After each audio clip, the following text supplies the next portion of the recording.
பச்சை மிளகு, கருவேப்பிலை, ஜோடா மாவு,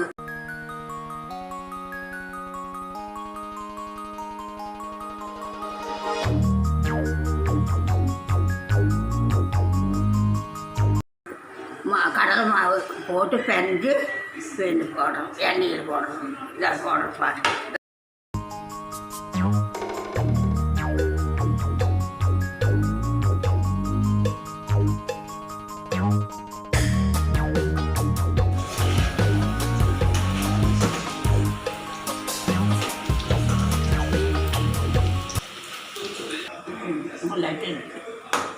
நீ ஒன்று எடுத்து வாங்கி போட்டுப்பாரு.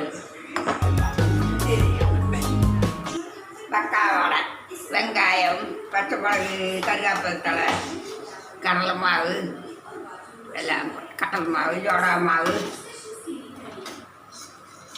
உப்பும் போட்டு பெஞ்சு இந்த பக்காவடை காட்டி கொடுத்துருவேன்.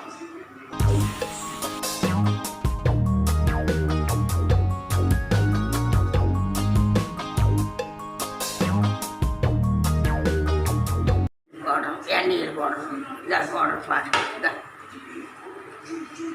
பக்காவடை காஃபிக்கு சுட்டு சாப்பிட்டா நல்லா இருக்கு. சந்தோஷமா